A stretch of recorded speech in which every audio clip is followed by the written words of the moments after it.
I'm an RV technician. I go undercover at dealerships to review RVs for quality. And today I have something kind of exciting. In today's review, I'm going to be looking at a 2025 model East to West Takota toy hauler. This is their 400TH model. Many manufacturers are choosing to make changes to their higher end RVs. With that little spoiler, let's dive into all the systems and what's changed over all the other East to West products that I've reviewed. First, let's take a look at the type of water heater. This is a Suburban brand tankless water heater. Honestly, I don't think it's the best choice for a toy hauler because typically people are going to be out in the wilderness driving their ATVs, dirt bikes, etc. If you're really boondocking, tankless water heaters don't allow for you to conserve water. Well, you can conserve water, you're just going to get cold spots because every time you turn off the flow of water and back on, if you're, showering or washing dishes or whatever, it makes the water heater do its startup cycle again, letting a bunch of cold water through. Now, if you're one of those people that buys a toy hauler, but you don't actually haul toys with it, you just want flex space for an office or something, and you're always parked at an RV park, a tankless water heater might not be a bad choice.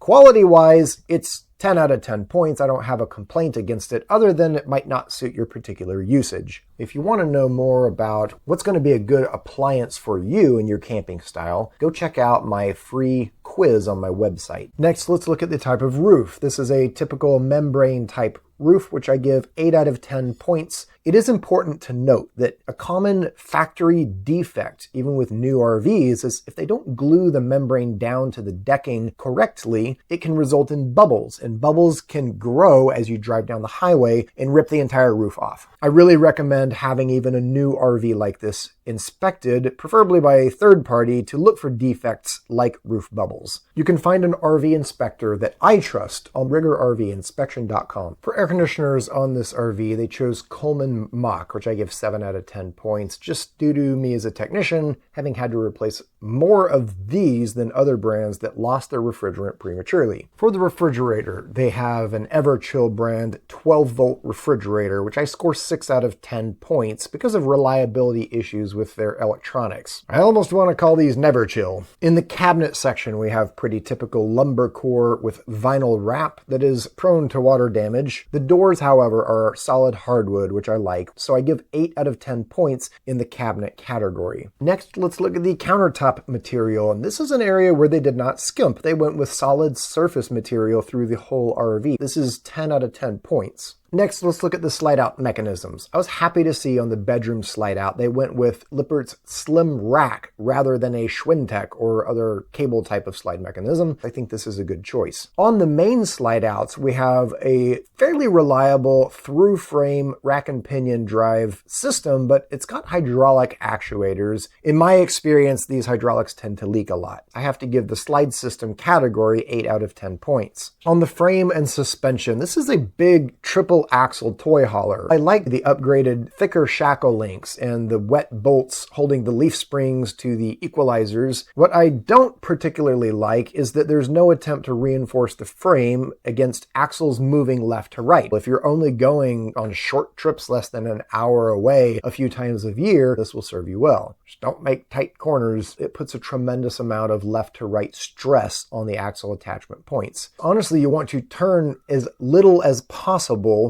take the widest radius possible to put the least amount of stress left to right on the axles. And if you are having to back up into a tight space, pull forwards and backwards a lot to let the tires relax the tension on the axles as you back up. If you're going to be driving this RV down the road a lot, I really suggest that you add on MORryde's X-Factor brace. This helps stabilize the leaf spring attachments on the frame against left to right movement. Now keep in mind, when you're talking about buying a vehicle this big, one of the most common mistakes RVers make is that they buy a truck that is just undersized for the size of vehicle they're towing. If your RV is too big for your truck, it can break your truck. We're talking like major engine damage, transmission damage, suspension damage, but more importantly, it is a huge safety risk. You could end up in a rollover accident. If you want to avoid breaking your truck, you can get my safe towing course that will help you through all the math to make sure that you have a safe trailer and truck combination. If you buy the bundle of the safe towing course and my RV shopping course, you'll get a discount, and the shopping course will help you look at all the different components like I'm looking at in today's review. This also has Lippard's hydraulic leveling system on it. I've seen tons of these hydraulic cylinders leak. I would honestly rather electric levelers. They will be more reliable in the long run. I saw a guy jacking up the front of his fifth wheel the other day because the hydraulics weren't working. He couldn't get his fifth wheel back on his truck because the nose had sagged down. Next, let's talk about the plumbing on this RV. If you're new here, you might be wondering, why is this guy reviewing the plumbing? A lot of RVs are plumbed in such a way that creates water leaks. I have hated on East to West in many videos for their terrible, terrible plumbing, and this is what I find to be so fascinating. Fifth wheel manufacturers have gotten into a competition to see who can put better plumbing in their RVs. I think Brinkley started it with changing their plumbing because of my videos and people asking. Not only is most of this RV actually plumbed with PEX, but they also used brass fittings rather than plastic.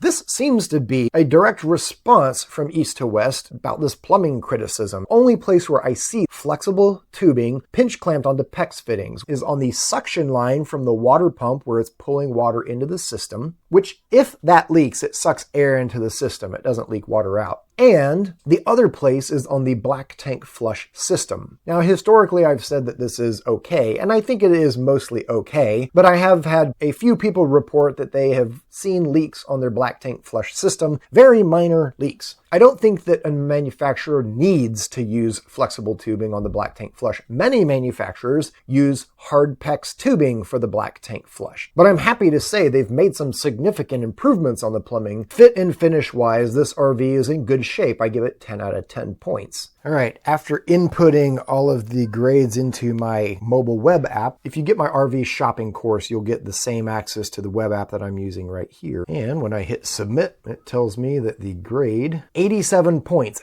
B grade. Well done, East to West. This is the first time they haven't gotten an F grade from me. And I'm not trying to be mean to manufacturers here, but like a lot of companies like East to West and Forest River say this type of bad plumbing is okay when in the experience of many RVers and every technician I talk to is like, yeah, those leak a lot. I'm trying to reform the standards of the RV industry and encourage manufacturers to do better, and I think they are starting to listen. If you're interested in learning more about what I mean by bad plumbing, click here for a playlist of videos that explain the problem in detail. If you want to see more reviews about fifth wheels where I go undercover at dealerships, click here.